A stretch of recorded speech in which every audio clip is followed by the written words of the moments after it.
15분입니다. KBS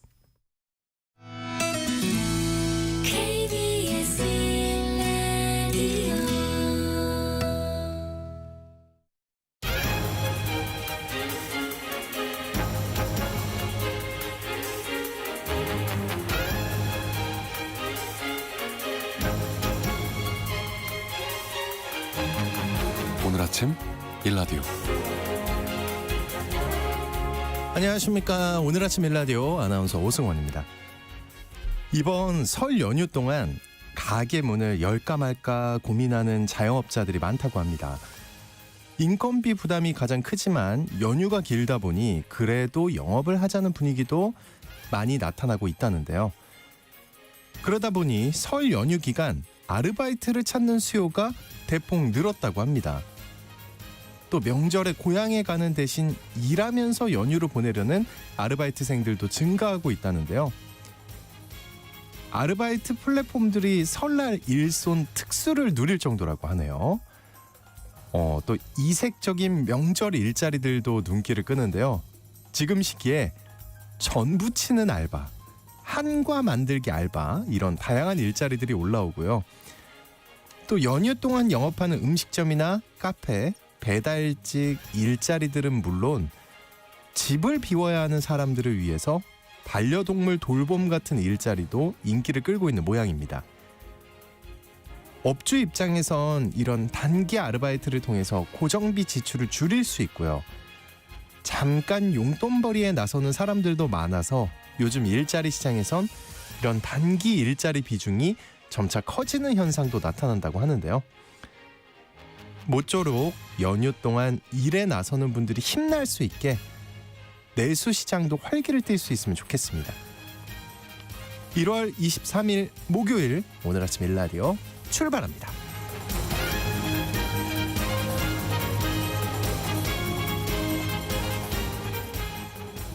네, 오늘 아침 일라디오 이 시간은 물론 KBS 일라디오의 모든 프로그램은 유튜브 KBS 일라디오 공식 채널이나 모바일 콩 어플리케이션을 통해 실시간으로 함께 하실 수 있습니다.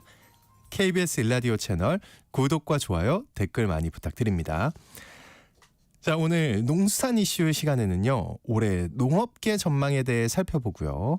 예술로 떠나는 여행 시간에는 설을 앞두고 만들어 마시면 더 좋을 것 같은 음복 문화에 대해 알아보겠습니다. 또 긴 설 연휴를 건강하게 보낼 수 있는 건강 이야기 나눠보겠습니다. 방송에 참여하실 분들은요. 단문 50원, 장문 100원이 드는 유료 문자 샵 9730으로 보내주시기 바랍니다. 유익한 정보와 살아있는 이야기가 있습니다. KBS 오늘 아침 일라디오.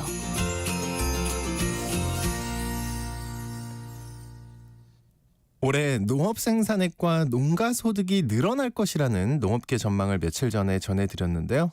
농가에서 체험하기에는 근데 현실이 녹록지 않아 보이죠.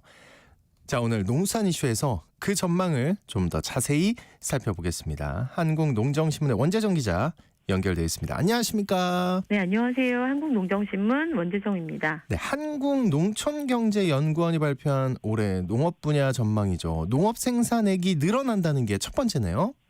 네, 올해 농업 생산액은 60조 1,100억 원으로 지난해 60조 700억 원 대비 0.1% 증가할 것으로 전망됐습니다. 분야별로 살펴보면 이 재배업의 전체 생산액은 전년 대비 감소하는 것으로 나타났습니다. 하지만 이 재배업에 포함되는 식량작물, 채소, 과일 분야 중에서 식량 쪽은 생산액이 늘어날 것으로 예측되고 있습니다. 축산 분야 생산액은 전년 대비 0.7% 증가한 24조 원으로 전망되고 있습니다. 한우, 젖소, 돼지와 같은 우제도의 경우엔 미세한 생산액 증가, 그리고 닭, 오리 등의 가금류는 전년과 생산액이 비슷할 것으로 보입니다. 네, 중요한 거는 농가 소득일 것 같은데요. 이 농가 소득이 늘어난다고 봤던데요? 예, 농업 생산액보다 더 피부에 와닿는 수치가 이 농가 경제를 가늠할 수 있는 농가 소득 분야인데요. 한국농촌경제연구원은 올해 농가 소득이 전년 대비 상승할 것으로 봤다. 이걸 좀 주목해 주셨으면 좋겠습니다. 올해 농가소득 전망은 전년 대비 2.6% 증가한 5,430만 원이 될 것이라고 하는데요. 지난해 농가소득 추정치가 5,300만 원이거든요. 네. 130만 원 정도 올해는 농가소득이 오를 것이라고 본 건데요. 그 이유로는 직불금 등의 이전 소득이 늘어나고 농업 경영비가 감소할 거라는 점, 그리고 농해소득과 비경정 소득이 증가할 것이라는 점 등을 들고 있습니다. 이 농가 소득을 얘기할 때 농사를 지어서 얼마를 버느냐 하는 문제가 예민한 거 아닌가요? 네, 맞습니다. 농가에서 생활비를 얻기 위해서 부업을 하는 비용까지 다 합친 농가소득보다 이 순수하게 농사를 지어서 버는 돈, 즉 농업소득이 중요한 문제인데요. 네. 지난해 농업소득 추정치가 농가당 1,280만 원이었거든요. 올해는 전년보다 2.7%가량 증가한 1,310만 원이 전망되고 있습니다. 전국 농가들의 1년 평균 농업소득이 1,310만 원이라는 뜻이고요. 이걸 월급으로 따져보면 농사를 지어서 버는 돈은 109만 원입니다. 농사를 지어서 버는 돈은 월에 109만 원. 이 농업소득이 꽤 오랫동안 연평균 1,000만 원대에 머물고 있다고요. 네, 맞습니다. 농업소득은 30여 년째 연평균 1,000만 원대 이 초반을 좀 이어가고 있는데요. 부업 등 농해소득이 농업소득보다 많은 2천만 원대고요. 올해는 농외소득이 전년 대비 2.3% 늘어나고 직불금 등 이전 소득이 전년 대비 3% 늘어난 효과까지 보태져서 2025년에 농가소득이 조금 증가한다, 이렇게 이해하시면 될 것 같습니다. 이 농업이라는 본업 외에 부업으로 농가소득을 지탱하고 있다는 얘기네요. 네, 맞습니다. 농가 경제 굉장히 고달픈 속사정인데요. 여기에 농경련은 올해 농가소득을 전망하면서 전제 조건도 제시하고 있습니다. 올해 벼 재배 면적 8만 헥타르를 줄이겠다는 정부의 정책을 반영했다는 건데요.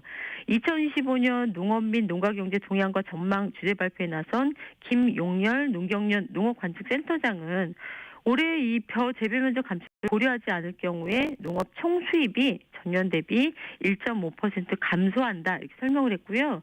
벼 생산량이 줄어들기 때문에 쌀값이 오를 거라는 가정, 또 채소와 과일은 생산량이 증가해서 가격 하락이 예상된다는 가정을 함께 발표했습니다. 전제 조건이 시행되지 않으면 여러 전망치가 달라지는 맹점이 있고요.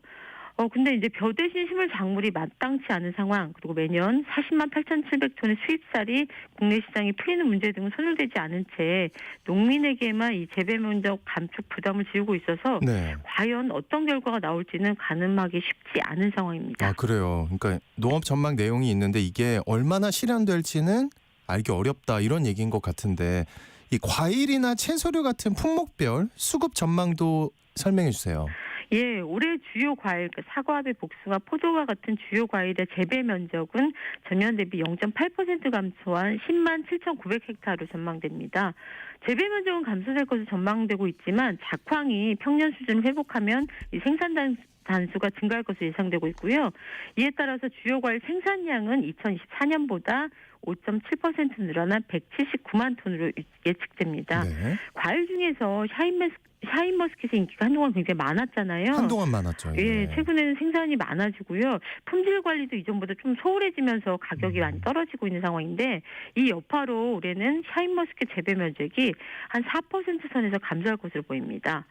그리고 과채류의 품목별 재배 면적 변화도 눈에 띄는데요. 가격이 좋았던 오이, 풋고추, 토마토, 딸기 등은 이 농가들의 재배 의향이 다소 높게 나타나면서 면적이 증가할 것이라는 전망이고요. 호박이나 수박, 참외, 파프리카 등은 굉장히 노동력이 많이 필요하거든요. 그 재배 관리가 까다롭기 때문에 재배 면적이 감소할 것으로 보입니다. 그리고 무, 배추, 양배추, 당근 등의 엽근 채류는 2024년보다 올해 한 재배 면적이 3% 증가할 것으로 예상되고 있고요. 생산량은 재배 면적 증가세보다 더 늘어날 것으로 예측되고 있습니다. 네, 올해 농업 분야 전망을 살펴봤는데 여론은 어떻습니까? 예, 농경련은 올해 농가 경제를 비교적 긍정적으로 내다보고 있습니다. 하지만 현장과 전문가들은 좀 다소 상반된 의견을 내보내고 있는 상황인데요.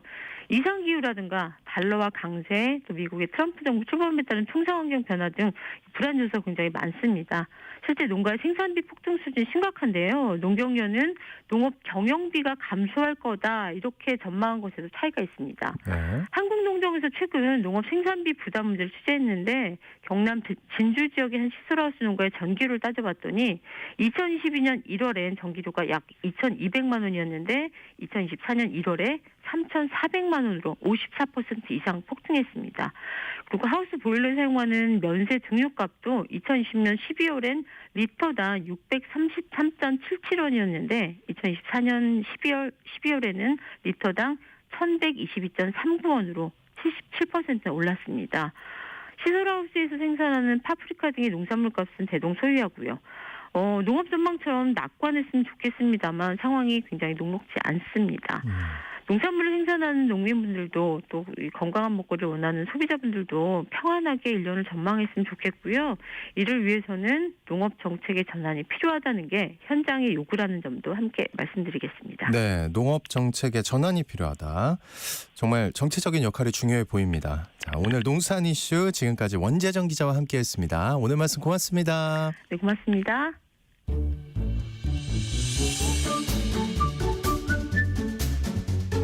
아침을 여는 기분 좋은 습관. KBS 오늘 아침 일라디오.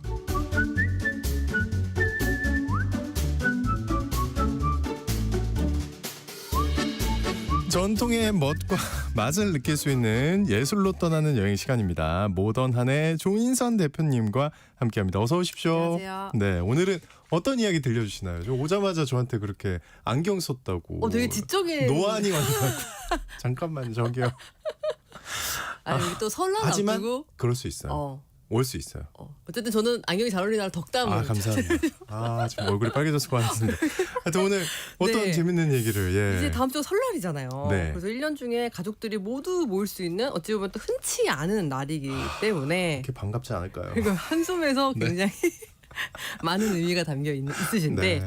어쨌든 우리 선조님들은 명절과 차례 그리고 무엇보다도 음복 문화에 굉장히 음복 문화. 진심이었습니다. 특히 이제 차례를 지내고 마시는 음복주라고 하죠. 네네. 네, 그래서 제사상에 술 마시는 거. 네, 예. 그래서 제사상에 올라가는 술, 이 제주라고 하는데 제주에도 굉장히 많은 신경을 쓰셨겠죠. 그걸 또 제주라 그래요. 네, 술 제사주. 주자 써가지고. 네, 그래서 오늘은 명절 선조들의 음복 문화로 떠나보는 시간을 가져보도록 하겠습니다. 제가 기억하는 거는 어렸을 때는 저희 집에 제사를 지냈거든요. 안 지낸 지 오래됐는데 네. 그 지낼 때 술을 주는 거예요. 그래서 어린 마음에 이거 뭐 되나? 근데 이제 막 먹으라는 거예요. 괜찮다고. 네. 좋았던 기억이 나요. 잠깐만요. 죄송합니다. 예. 근데 네. 뜻은 몰랐어요. 그러니까 이걸 왜 마시는 거지? 그냥 1년에 한 번 주나 보다 네, 이랬는데 네. 음복이 네. 어떤 의미예요?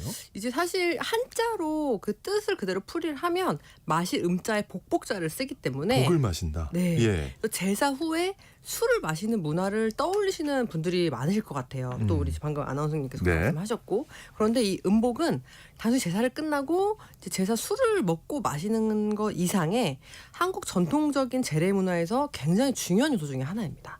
왜냐하면 음복을 통해서 조상님에 대한 감사와 존경을 표하고 네. 또 조상의 복을 후손이 나누어 받는다는 이 상징적인 의미를 담고 있기 때문에 명절 차례 문화에서 굉장히 중요한 부분을 차지하는 하이라이트인데요. 그래서 이 음복은 가족들이 함께 모여서 음식을 나누면서 또 소통을 하는 자리이기도 했기 때문에 단순히 술을 마시고 음식을 먹는 행위를 넘어서 가족 간의 유대를 강화하는 공동체의 시작이 바로 이 음복이었습니다. 유대 강화. 네, 그렇기 때문에 네. 한국 전통의 화합과 나눔의 상징이 바로 이 음복 문화라고 할 수 있었던 것이죠.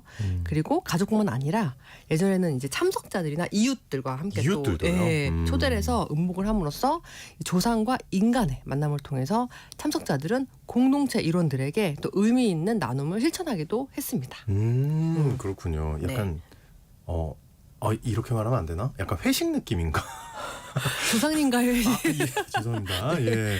그러니까 저는 어르신들이 네. 술을 이렇게 나눠주는 거를 먹는 것만 음복이라고 생각했는데 그건 아니고 네. 굉장히 넓은 그 네. 의미도 있지만 네, 굉장히 넓은 담겨있지만. 의미가 있다. 네. 알겠습니다. 그 음복 때 먹는 음식에도 의미가 있다면서요? 네, 참 우리 선조님들은 네. 이 의미 부여에 달인이셨던 것 같아요. 그래서 좀 몇 가지를 소개해드릴까 하는데요. 대추 같은 경우에는 네. 이 대추의 모양이 대추를 먹는데 빨갛잖아요. 의미가 있어요? 네. 네. 그리고 이 대추 모양을 태양을 닮았다. 대추가 그래요? 태양을 닮았다고 생각해서 왕이 될 만한 후손이 나와라 라는 뜻에서 대추를 드셨다고 하고요. 야, 이거 의미가 있었구나. 또 예. 밤도 굉장히 재밌습니다. 밤은 예. 뭘까요? 밤은 한 송이에 보통 밤 3알이 들어있어요. 밤 따보시면 두세 개. 예, 네, 그쵸, 그렇죠. 그쵸. 3개 정도가 원래 발로 이제 이렇게 들어있다고 까면. 합니다. 네. 그래서 이 3개의 정승이 나오라는 뜻이 들어있어요. 아, 그래서 이게 다 정치적인 의미가 있었네. 네, 가운데 예. 있는 밤은 영이정, 그리고 오른쪽에 있는 밤은 우의정, 그리고 맨 좌측에 있는 밤은 좌의정이라는 네. 의미를 담아서 네. 이제 좀 좋은 관료직으로 그렇고, 네. 예, 과거 급제해라라는 네. 의미를 담고 있었고, 감은 감 제가 맞춰보겠습니다. 네. 감 먹는 감. 네, 홍시. 먹는 감 그렇죠. 붉은색. 제사상에 올라가는 그 감. 뭐지? 그냥 가주세요. 감을 못 잡으시네요. 좀 좋은 기분을 유지해라. 왜죠? 감 감. 느끼다. 느끼다. 예. 틀렸습니다. 예. 네. 감은 네. 씨가 6개예요. 그래서 그래요? 집안에 육조판서가 나오라. 후손이 맞다. 나오게 해달라는 정치적이지. 예. 염원을 담았다고 합니다. 네. 그리고 호두. 호두? 네. 호두를 정치적으로 연결하면 뭘까요? 호두. 정치적이라기보다는 이제 좋은 의미를 담아서 뭐 음. 잘 되라. 우리 손들이 잘 됐으면 좋겠다라는 의미가 있고, 이 호두는 우리 선조들은 이 호두의 모양을 사람의 뇌에 그렇죠, 생겼다고 해요. 그래서 막 먹으면 호두 먹으라고 머리 좋아진다고 그쵸, 그러잖아요. 그쵸. 그래서 어렸을 때. 지혜가 많은 영특한 후손이 되기를 바라는 아하. 마음으로 음복을 하셨다고 합니다. 야, 저는 대추가 좀 충격적이에요. 네, 태양을 닮아서. 네. 근데 쪼글쪼글하잖아요. 대추가 말린 그렇죠, 대추. 그렇죠. 그래서 예, 그게 예. 이글이글한 태양을 닮았다라고 생각하신 것 같아요. 그러면 음복 때 마시는 그 술에는 네. 어떤 것들이 있었는지, 그리고 요즘에는 네. 그 정종이나 네. 청주 이런 거를 차례상에 올린다고 그렇죠. 알고 있거든요. 네. 예. 어떤 것들이 있었나요, 술은? 사실 우리나라에는 무려 3,000종이 넘는 전통주들이 있잖아요. 네. 네, 그 생각보다 굉장히 많죠. 엄청 많죠. 네, 그래서 그 중에서도 제사 때는 차례상에 올라가는 술로 정종을 많이 생각하시는데 사실 정종이 아주 안 된다는 건 아니지만 결론적으로 정종을 올리는 거는 일본식 전통주를 올리는 거라고 볼 수 있어요. 정종이 일본 술이에요? 네. 우리나라 술 아닙니까? 우리나라 술인 줄 알고 계속 먹고 있었는데. 정말 한 100분 중에 120분은 이 정종을 한국 전통주라고 뭡니까? 예. 생각하시는데 네. 이 잘못된 건 아니지만 이 정종 자체가 사실은 술의 종류가 아니라 술의 브랜드 이름이에요. 그래서 일제 강점기에 한국으로 들어온 일본 청주의 상품인 마사무네라는 술이 있는데 네. 그게 마사무네의 한국식 한자 발음이 바로 정종인 거예요. 그러면 사케 일종인 거네요? 그렇죠. 일본식 청주의 브랜드 이름이 바로 정종입니다. 야, 근데 어쩌다가 이렇게 우리나라 술처럼. 예. 좀 일제의 잔재죠, 어떻게 보면. 그래서 예. 지금까지 차례상에 제사상에 올리는 술이 정종이셨다면 우리 청취자분들도 나도 모르게 이제 일본식 청주를 음복주로 사용한 것이라고 볼 수가 있어요. 네. 그래서 이 최근에는 일본식 정종 대신에 우리 전통주를 차례상이나 제사상에 올리자는 움직임도 굉장히 많습니다. 그래서 또 요즘에는 잘 아시다시피 지역적인 특색이나 뭐 대표적인 음식들로 빚은 전통주 생산이 늘고 있는 추세이기 때문에 정말 많죠. 네. 예. 설날에 이 지역에서 생산된 지역별로 마실 수 있는 지역 전통주를 음복주를 좀 골라서 가족분들 또 친척분들끼리 같이 음복을 하는 취지로 저도 굉장히 다양한 음복용 전통주들을 추천해드리고 있습니다. 네. 좋습니다. 그럼 네. 정종이 약간 그 전통주가 아니라니까 그렇죠. 가급적이면 우리 전통주를 올리는 게 좋을 것 같거든요. 그렇죠. 우리 조상님들도 전통주를 좀 드시고 싶어 하시지 않으실까요? 네. 그동안 이제 일본 술 많이 드셨으니까 그러니까요. 네. 이제 좀 새롭게 바꿔가는 거죠. 그렇죠. 네. 그럼 조 대표님이 추천 좀 해주세요. 어떤 게 좋은지. 맞아요. 그래서 사실 우리 선조들께서는 설이 되면 늘 마시는 술이 있었습니다. 이름하여 도소주. 도소주. 네. 이렇게 처음 듣죠? 그렇죠. 그래서 아무래도 잠깐만요. 도소주? 도소주. 소주네요? 아니에요? 맞아요. 방금 아무래도 이름에 소주가 들어가 있기 때문에 네. 이 증류주, 소주를 생각하시는 분들도 많으시겠지만 결론적으로 도소주는 소주가 아닙니다. 네, 그래요? 그래서 예. 이 발효주의 약주의 한 종류인데요. 이름이 그래서 꼭 소주 같죠? 네. 그런데 이 도소주의 어원을 살펴보면 이름에서 굉장히 자극적인 부분을 찾을 수 있습니다. 이 도소주의 도자가 한자로 도살장 할 때 쓰는 때려잡을 도자예요. 그리고 소는 사악할 소자를 써서 좀 직관적으로 표현하자면 이 사악한 존재를 때려잡는다. 그거를 우리 선조들이 많이 먹었다고요? 네, 늘 드셨다고요? 드셨어요. 네. 예. 그래서 예. 이 도소주가 제가 그 사악한 존재를 때려잡는다라는 뜻을 가진 술이라고 했잖아요. 그래서 선조들이 생각했던 이 사악한 존재는 뭐였을까요? 사악한 존재는 네. 뭐였을까? 뭐였을까요? 귀신? 아, 귀신도 맞는데 예. 바로 전염병이었어요. 아. 그래서 아무래도 예. 예전에는 뭐 의술이 지금처럼 발달하지 않았기 때문에 이 무엇보다도 가장 두려운 존재가 역병이었다고 합니다. 그래서 이 도소주를 통해서 몸을 정화하고 지금으로 따지면 나쁜 바이러스들을 때려잡겠다. 아, 소주로. 네. 예, 술로. 네, 의미가 바로 도소주였던 거죠. 근데 이 도소주를 어떻게 만드냐? 이제 친척들이 다 같이 모이는 명절이 되면 이 맑은 약주 청주에다가 네. 다양한 약재를 넣고 푹 끓여서 알코올을 증발시킨 다음에 어르신들은 물론 또 어린 아이부터 차례를 지내고 한 잔씩 음복을 하셨다고 합니다. 알코올을 없애고. 네, 다 끓여서 날려버리는 예, 예, 거죠. 예. 그래서 어렸을 때 그 음복하셨다고 그랬잖아요. 예, 예. 그래서 그게 사실 이렇게 남아 있는 거예요. 이 역사들이. 아, 네, 그래서 예. 나 알코올이 있었던 걸로 기억하는데. 그때는 도소주는 아니셨겠죠. 더 옛날 말씀을 드리는 겁니다. 예. 네, 그래서 결국 술이라고 하지만 팔팔 끓여서 알코올을 모두 증발시킨 상태이기 때문에 지금으로 따지면 논알콜 쌀 와인이다라고 보셔도 될 것 같아요. 그래서 이 아이도 같이 마시면서 이 한 해의 건강과 안녕을 기원했던 술이 바로 도소주입니다. 아, 네. 도소주라는 거를 처음 들어봤는데 네. 그런 의미인지 몰랐고 네. 논알콜이었군요. 그렇죠. 예. 그러니까 이게 어떻게 들으면은 이게 네. 좀 약재가 들어갔다 그랬잖아요. 그렇죠. 다양한 약재가. 네. 그러니까 쌍화차 같은 거라고 생각해도 될까요?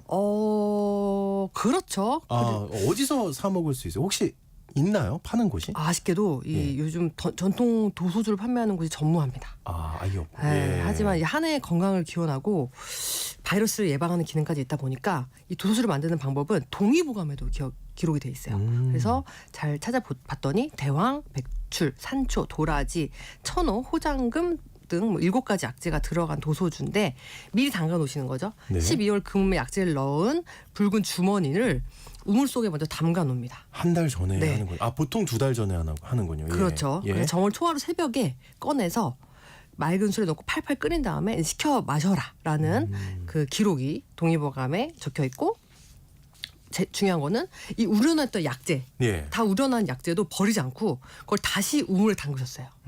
버리지 않고. 왜냐하면 이 우물을 함께 사용하는 온 동네 사람들도 함께 건강하시길 바라는 마음이 컸기 때문에 이제 아무래도 여름에 또 물을 통해서 식중독에 감염이 되잖아요. 네, 그래서 네. 이런 풍습이 생겼다고 합니다. 아, 네. 그렇군요. 네. 결국에는 이번 설에는 도소주를 음복하기는 어렵다는 건 좀 아쉬운데요. 아, 저는 그렇죠. 왠지 소개를 해주시고 맛이 어디서 살 수 있을 줄 알았어요. 찾을 수 있을 줄 알았는데. 그런데 또 제가 전통주 소믈리에잖아요. 그렇죠. 네, 예. 그래서 집에서도 만들어 드실 수 있는 초간단 도소주 레시피를 오늘 전해드리려고 합니다. 좀 간단해야 됩니다. 네, 굉장히 예. 간단합니다. 네. 소개를 드리자면 먼저 마트에 가셔서 마트에서. 일반적으로 파는 약주나 청주를 구매하세요. 음. 네, 그 다음에 약재는 꼭 동의보감에 나올 약재를 꼭 넣을 필요가 없기 때문에 마트에서 판매하는 삼계탕 약재 팩을 구입하시면 됩니다. 삼계탕 그 삼계탕 키트가 팩. 있어요. 있어요. 거기에 약재들이 네. 들어간 그 팩이 있는데 그래서 그 아까 사셨던 약주나 마트에서 사신 약주나 청주를 예. 그 삼계탕 팩에다가 예. 같이 냄비에 담아서 오래 끓이시면 오래라는 게 어느 정도예요? 한 2시간 정도. 2시간 정도. 네, 예. 약한 불에. 약한 불에. 네. 그리고 중요한 건 불을 끄고 뚜껑은 열어요. 그렇죠. 알코올을 모두 날려야 날려버려야 되니까. 때문에. 예. 네, 그러면 바로 홈메이드 도소주가 완성이 됩니다. 그래서 올해 집에서 차례주 한번 직접 만들어 보셔도 좋을 것 같아서 한번 우리 청취자분들도 집에서 홈메이드 도소주 한번 만들어 보시면 좋을 것 같습니다. 알겠습니다. 네. 갑자기 이 생각이 드는 도소주를 음복하면은 음주운전 걱정할 필요가 없겠네요. 없죠. 확실해요? 확실히 날리셔야 됩니다. 알코올. 조금 모자라게 2시간이면 날리셨다가는 괜찮아요? 시간 드릴게요. 2-3시간으로 하겠습니다. 네. 지금 네. 우리 PD가 찾아줬어요. 아이다호 대학과 미국 농무부가 함께 연구한 자료에 따르면 네. 2시간 36분을 끓여도 5%의 알코올이 남는데요. 5%요? 완전 없애기는 쉽지 않다고 우리 정현재 PD가 찾아줬어요. 그럼 1시간 더 끓이시기 바랍니다. 잠깐만요. 그냥 제가 이렇게 2-3시간이라고 했어요. 2-3시간이라고 네. 했어요. 근데 그렇게 해도 네. 남을 수 있으니까 네. 우리 그냥 운전 안 하는 걸로 어떻게 그렇죠. 생각해요? 그렇죠. 일단 이번 설에 음주 단속 한다고 합니다. 예. 네, 예, 그래서 예. 충분한 휴식 운동을 하신 그렇습니다. 다음에 충분한 예. 휴식이나 수면을 취하시고 네, 운전을 하시면 될 것 같습니다. 네. 하여튼 오늘 말씀을 들어보니까 네. 만들기는 어렵지 않은 것 같아요. 네, 그렇죠. 확실히. 마트에서 만들기는. 다 파니까. 왜냐하면 이게 만들기 어렵잖아요. 그럼 네. 되게 스트레스 받아요. 그 만드시는 분들이. 아니 가뜩이나 설날에 할 일도 많은데 네. 이것까지 내가 만들어야 되나. 근데 또 이번 명절이 또 길잖아요. 아. 그래서 의외로 또 심심하신 분들이 있어요. 그래서 그런 분들도 집에서 도서주 한번. 알겠습니다. 저희가 추천을 드리는 거니까. 그러니까 꼭 여러분. 안 만드셔도 되는데. 네, 네. 네. 저희가 혹시나 스트레스 드리는 거일까봐 좀 아니, 걱정이 아닙니다. 되긴 하는데 아닙니다. 절대 그런 건 아니고 네, 저희는 네, 이제 네. 옛날 얘기하는 거니까 아, 소개해 그렇죠. 드리는 거니까. 네. 자, 알겠습니다. 좀 어렵지 않으니까 네. 특별한 의미를 한번 즐겨보시는 것도 좋을 것 같고요. 네. 오늘 예술로 떠나는 여행 시간 지금까지 모던안의 조인선 대표님과 말씀 나눴습니다. 오늘 말씀 고맙고요. 설 잘 보내세요, 새해 복 대표님. 많이 받으세요. 네, 고맙습니다. 감사합니다.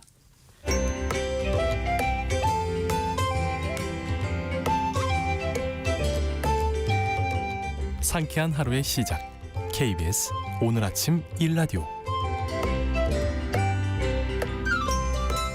빠르면 내일부터 이동하시는 분들도 있으실 텐데요. 이번 설 연휴가 최장 휴가 하루 되면 그렇죠. 최장 9일까지 이어지다 보니까 건강 문제에 대해서 대비를 정말 잘하셔야 할 것 같습니다. 음식을 잘못 먹고 또 독감에 걸려서 연휴 내내 아프면 안 되겠죠.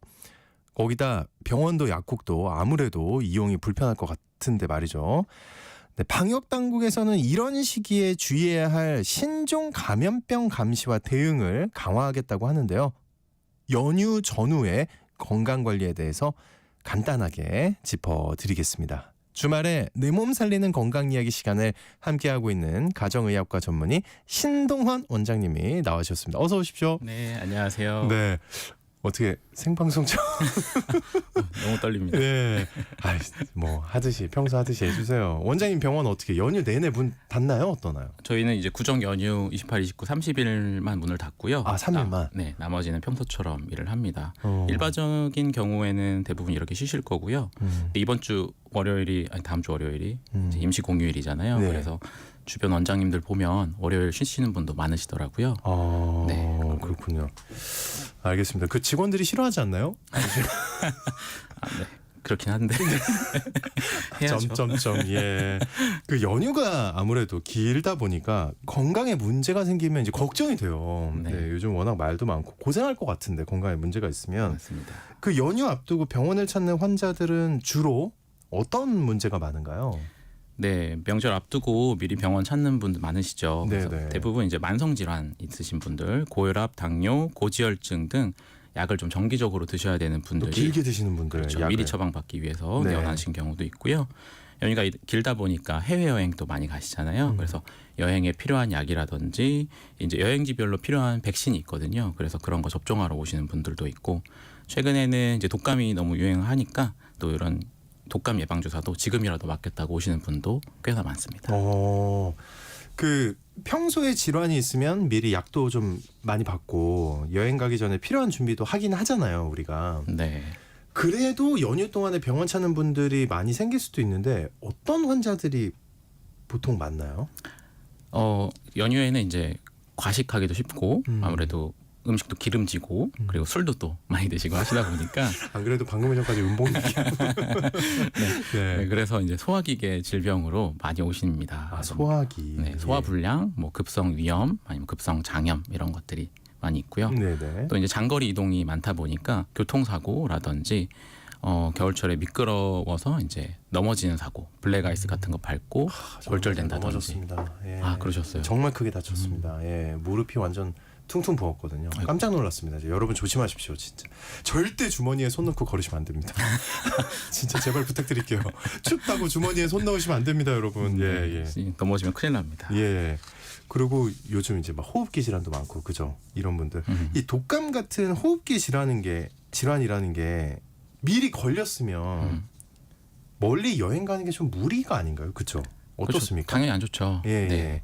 장거리 이동이나 여행 이런 것들은 진짜 신중히 고려하셔야 됩니다.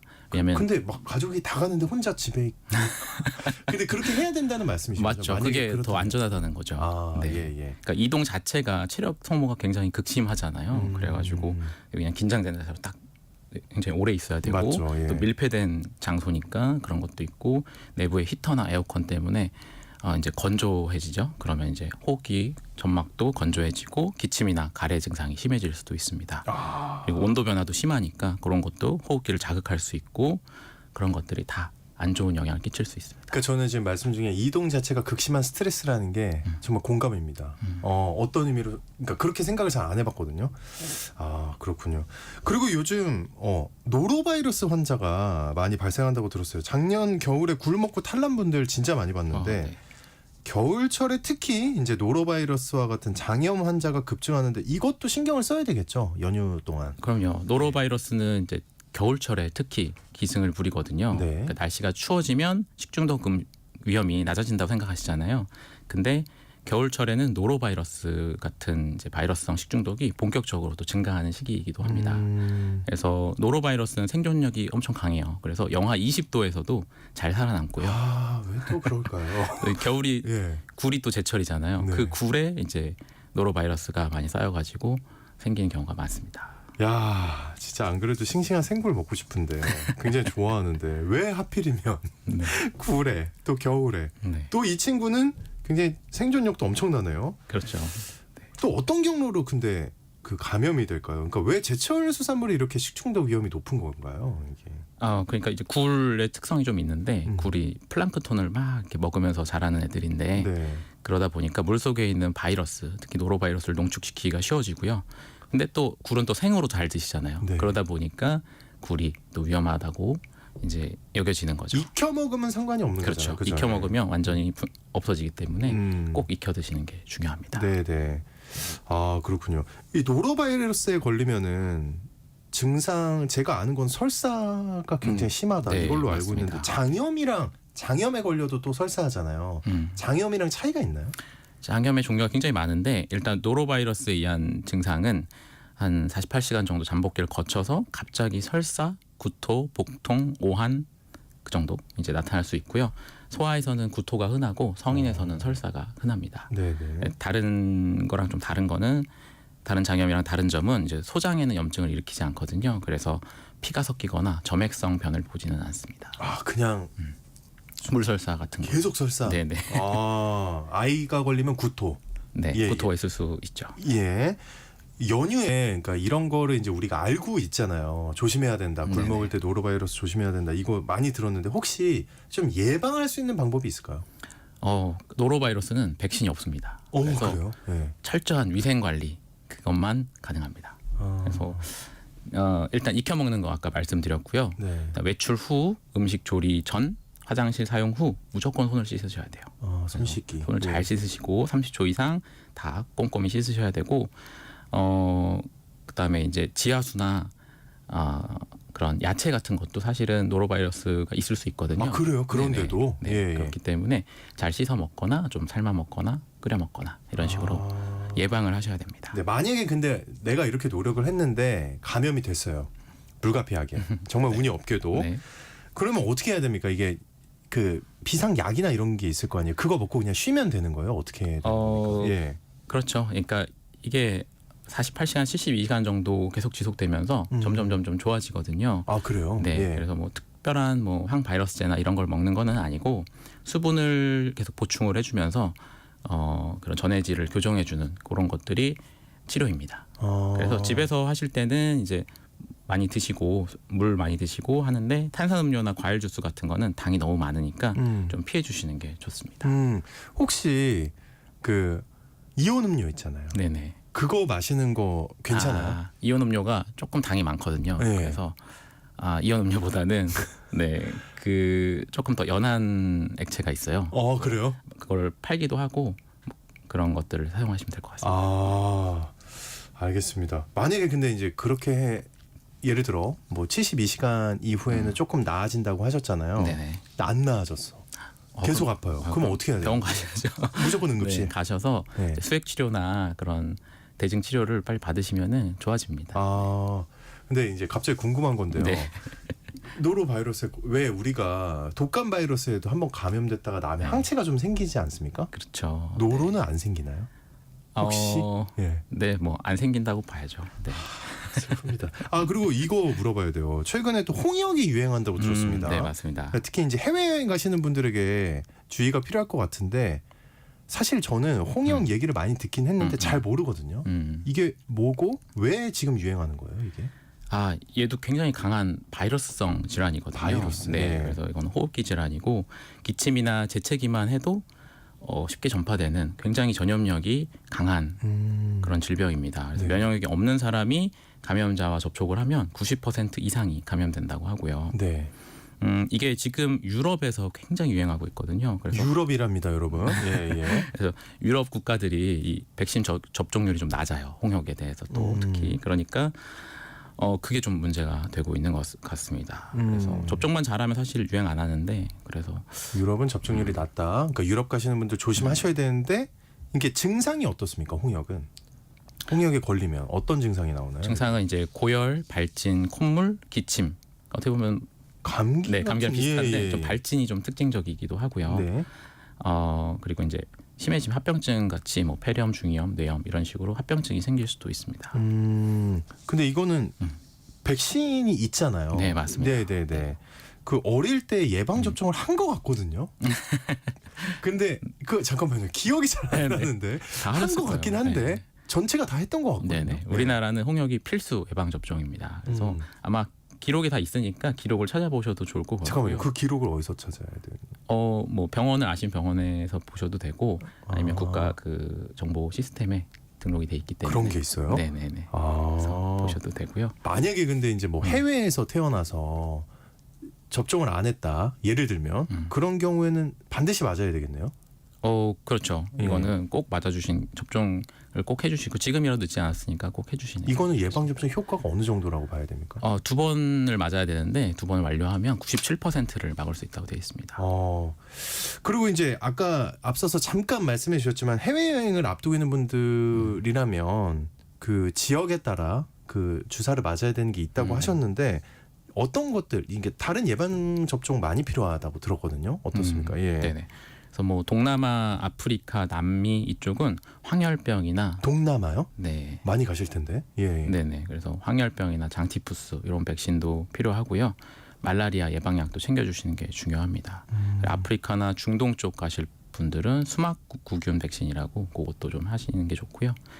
뭐 인도나 이런 데는 A형, B형 간염 이런 게 많으니까 그런 백신도 해주시는 게 좋습니다. 간염. 만약에 내일 모레 당장 비행기를 타야 됩니다. 뭐 그러신 분들 많겠지만 아직 예방 접종을 못 했어요. 네. 이게 필요한데. 그럼 어떻게 해야 됩니까, 이거? 원래는 이제 원칙은 2주에서 4주 전에 해야 돼요. 그래야지 충분한 면역력이 획득이 되고 그걸로 막아주는 건데 이제 그래도 초기에도 꽤나 많은 면역력이 생길 수 있기 때문에 바로 맞아도. 네. 네네. 그래서 이제 맞는 게 좋을 수도 있죠. 근데 정확한 건 이제 개인의 상황과 그런 컨디션 이런 거에 따라 다르기 때문에 꼭 병원에서 상담 받고 네네. 진행하시도록 하겠습니다. 네, 알겠습니다. 그 안전한 여행을 위해서 마지막으로 조언 좀 해주세요. 어떻게 해야 되는지. 네, 안전한 여행을 위해서 우리가 음식이 중요한 것 같아요. 음식. 네, 그래서 근데 깨끗하게 음식이 즐거워야 되는데. 네. 그렇죠. 그래서 더 말씀드리는 겁니다. 그래서 깨끗하게 조리된 음식만 섭취를 하고요. 꼭 익힌 것만 드시고 현지의 길거리 음식이나 이런 거는 신선도나 위생 상태를 알 수가 없잖아요. 네. 그래서 그런 걸 조금 피해 주시고 좀 조심해야 된다. 물은 꼭 사서 드시고 그 정도로 간단한 예방 수칙만 지켜도 여행 중에 감염병 위험을 크게 줄일 수가 있습니다. 저 근데 이제 길거리에서 사 먹는 게 굉장히 맛있고 즐겁지 않습니까? 오늘 방송 들으면 네. 갑자기 입맛이 쭉 떨어질 것 같은 느낌이 드는데. 네, 제가 하지 말라는 게 너무 많아서 죄송하네요. 알겠습니다. 어쨌든 건강하게 보내는 게 중요하니까요. 예, 연휴 전후의 건강 관리에 대해서 말씀을 들어봤습니다. 지금까지 가정의학과 전문의 신동헌 원장님과 함께했습니다. 오늘 말씀 고맙습니다. 네, 감사합니다. 네. 내일 오후부터나 대기질이 보통 수준으로 돌아온다고 하니까요. 오늘까지의 건강관리 열심히 잘 하셔야겠습니다. 전 내일 다시 인사드릴게요. 오늘 좋은 하루 보내세요.